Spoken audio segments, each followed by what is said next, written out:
Evet, haydi bismillah. Hayırlı akşamlar arkadaşlar. Yeni bir videoya hepiniz hoş geldiniz. Evet, bugün videomu akşam başlatıyorum. Bu aralar böyle bir zamanım yok. İnanın günler bana kısa geliyor. Bir türlü hiçbir şeye yetişemiyorum. 2 gündür bir doktor, bir ev derken şu an anca şuraya oturdum. Sizlerle birazcık sohbet edeyim. Bundan bir önceki videomda mı? Ondan sonra 2 gün öncesi mi bilemeyeceğim. Böyle şeylerde biraz karışıklık var bu aralar yorgunluktan. Teyzeleri Melih'im dün şükürler olsun dişleri çekildi. Dişleri derken bir tane dişi çekildi. Bayağı bir zor durumda şu an. Kendisi yukarıda birazcık yatıyor. Uykuya daldı. 20'lik dişinden bahsetmiştim sizlere. 20'lik dişi bayağı bir neredeyse herhalde 3-4 haftadan beri intihap vardı. Onun geçmesi için ilaçlar kullandık. Dün de termini vardı. 2 tane bir alt dişi bir üst dişi çekilecekti. Niye şey olduysa o da Allah'tan. Dedim ki Meleğim bak senin hiç daha önce dişin çekilmedi böyle 20'lik diş. Başka bir şeye benzemez. Dedim doktora gidince söyle. Ben önce bir tanesini çektirmek istiyor. Daha sonra iyileşsin. İkinciyi çektireceğim de dedim. Birazcık bana böyle sinirlendi bu. Bir şey olmaz ben onu 5 dakikada çektirir gelirim dedi. Sonra yine nasıl olduysa beni dinledi. Bir tanesini çektirdik. Sabah eve geldi. 2 tane iğne vurmuşlar. Dişini açarak çıkarmışlar 20'lik dişini. Dikiş falan atmışlar. Anne hiç umduğum gibi olmadı. Gayet iyiydi dedi. Hiçbir şey hissetmedim dedi. Dedim sen dur bir şey söylemeyeyim buna. Ben iğnenin şeyin etkisi geçsin görürsün. Yazık yavrumun teyzeleri iğnenin etkisi geçtikten sonra bu arada 2 tane iğne vurmuşlar. Nasıl böyle ağrısı oldu dünden beri size anlatamam. Böyle yüzü şişti kulaklarına kadar. Ağrı sadece dişinde yüzünde değil boğazlarına falan ağrı vuruyor. Hiçbir şey yiyemedi.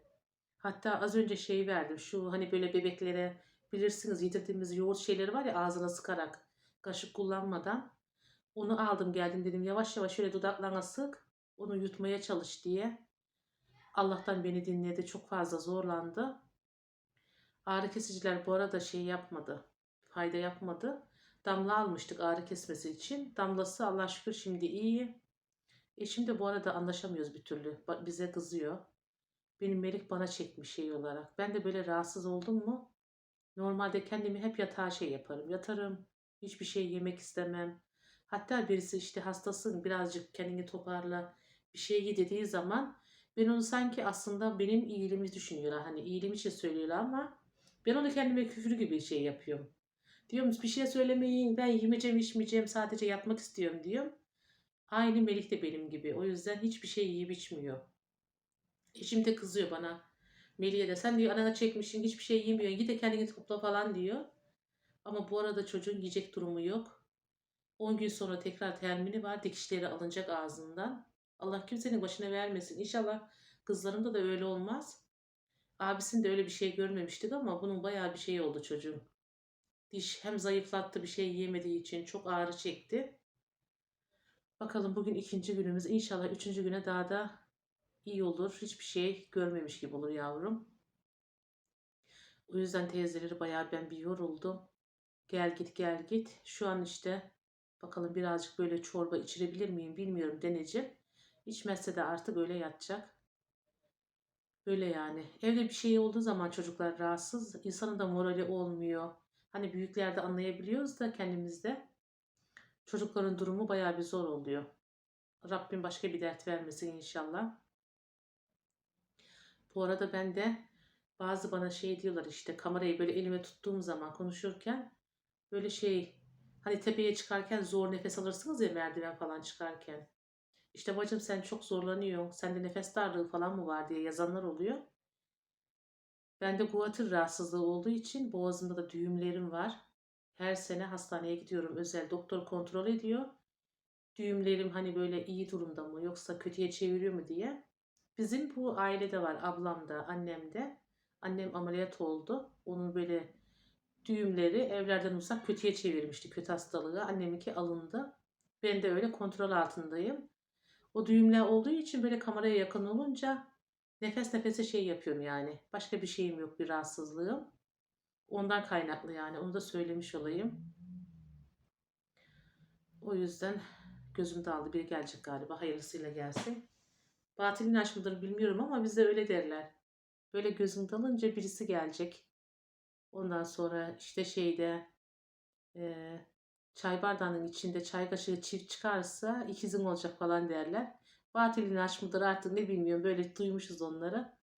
Benim de gözüm dağıldı. Gelen hayırlısıyla gelsin. Böyle arkadaşlar. Hadi bakalım. Semih'im benim bugün gececi. Gece işe gidecek. Saat 8'de falan gidiyor. Sabah 7 gibi eve geliyor. Çocuklar büyüdükleri zaman şey diyorlar ya hani dertleri de büyüyor diye. Allah'ın başka dert vermesin de gerçekten öyle oluyor. O zaman ben fazla sizleri şey yapmayayım. Başka videomda birazdan videolarım devamında görüşürüz teyzeleri. Melih'ime de dua etmeyin. Bir an önce iyileşsin inşallah da şöyle bir şey görmemiş gibi ayağa kalksın inşallah. 2 gündür resmen çocuğum yerde mi gökte mi bilmiyor kendisini. Umarım bunu atlatırız da şöyle gelir sizlere buradan selam verir. O da çok seviyor böyle konuşmayı videolarda. O zaman ne yapıyoruz? Birazdan görüşürüz bakalım. Evet. Melih'e şöyle teyzeleri şundan aldım. Dedim bir şey yiyemiyor bari en azından ağzına bir böyle vitamin olur bir şey olur. Şöyle hemen yukarıya odasına gönderdim çatıya kızlarla. Bunlarla idare edeceğiz bakalım. Yavaş yavaş çorbayı da böyle şey derken. Hadi bakalım. Evet. Hemen şöyle malzemelerimi ortaya çıkardım. Şöyle bugün yemeklerimi Melih'in şeyine göre yapacağım. O yüzden o da bizimle bir böyle rahat yesin diye. Şöyle geçenlerde bir gün önce mi 2 gün önce miydi? Tam da şey yapmıyorum.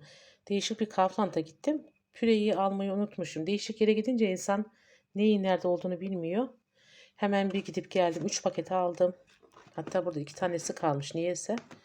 Bir tanesi aşağı gitmiş. Bunu güzelce ben böyle tereyağıyla ondan sonra kırmızı toz biberiyle böyle güzel bir püre yapıyorum yani. Çok güzel oluyor. Baharat falan koyuyorum. Aslında insanın kendi elinde yani nasıl olacağı. Böyle sadece suya, tuza koyarsanız hiçbir lezzet alamazsınız. Bunu güzel bir püre yapacağım. Tam meleğin ağzına iyi gelir. Hem onu böyle çiğnemeden yutsun diye. Ondan sonra şöyle bezelye havuç getirdim. Yanına yapacağım bunu. Şöyle 2 teneke. Ondan sonra bunun üzerine böyle köfteler yapacağım. Şöyle mercimeğim var. Önden bir mercimek çorbası yapayım. Her ihtimale karşı çorba yesin. Ondan sonra salata malzemelerim. Şöyle yine salatalık aldım geldim. O aldıklarımızı bitirdik. Benim kızlar böyle bunu tuzlayıp yemeyi de seviyorlar. Yani o yüzden bayağı aldım. Şöyle malzemelerim, marullarımı yıkadım. Şöyle suyu aksın. Altı komple yeşil. Şu göbeği böyle sarı renkli. Hadi bakalım bismillahla başlayalım hemen.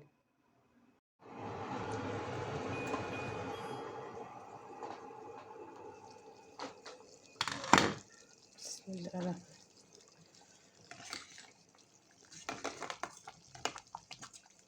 Şöyle mercimek çorbam birkaç dakikaya hazır.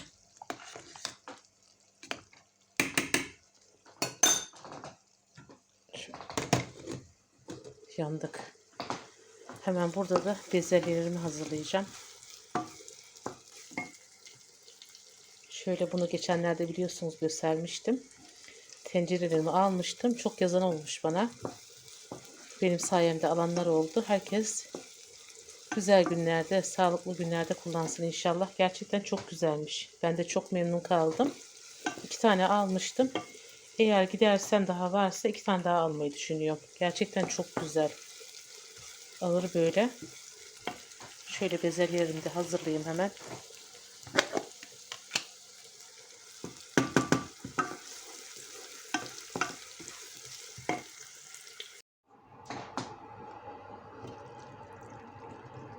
Şöyle yemeğimin altını kapattım. 2 tane konserve tam tencereye iyi geldi. Mercimek çorbam da gayet güzel. Onu da hemen bir blenderdan geçirdim. Salatamı da hazırladım. Şöyle ağzını kapatalım. Bismillahirrahmanirrahim. Salatamızda akşama yağını tuzunu koyarız birazdan. Bu da hazır. Şimdi diğer yemeklerimi yapalım. Evet. Şimdi de şöyle bir yapayım da bir kararıyor, bir şey oluyor havada. Hemen tencereyi ocağa aldım. İlk olarak tatlımla başlayacağım. Sütlaç yapayım. Pirincim kalmamış. Şöyle dibinde bir şey kalmış. Hemen kızları gönderdim aşağıya. Pirincimi getirdiler. Bu hemen iyi oluyor. Ben böyle Türk bakkalına gidince 2-3 tane alıyorum. Bozulmuyor da ağzı kapalı olduğu için. Şöyle pirinç bidonum var. 3-4 pirinç kalmış. Onu yıkayayım, temizleyeyim. Bunu dolduralım içine. Hemen bir sütlaçımızı yapalım. Hadi bakalım. Bu arada benim en sevdiğim tatlılar sütlü tatlılar. Pek fazla böyle şerbetli tatlıyla aram yok. O yüzden hadi bakalım. Haydi bismillah başlayalım. Şöyle hemen bakın sütlaçımın kıvamını göstereyim. Çok güzel oldu. Bu arada ocağımı hiç görmeyin. Tencereyi değiştirdim. Biraz küçük geldi. Taşırdım onu. Ocak soğuduktan sonra artık güzelce temizleyeceğim. Tam böyle istediğim kıvam. Çok güzel. Şimdi altını kapatıp şöyle vanilya sukasını koyup ondan sonra servis tabaklarına alacağım. Hadi bakalım. Gayet güzel oldu.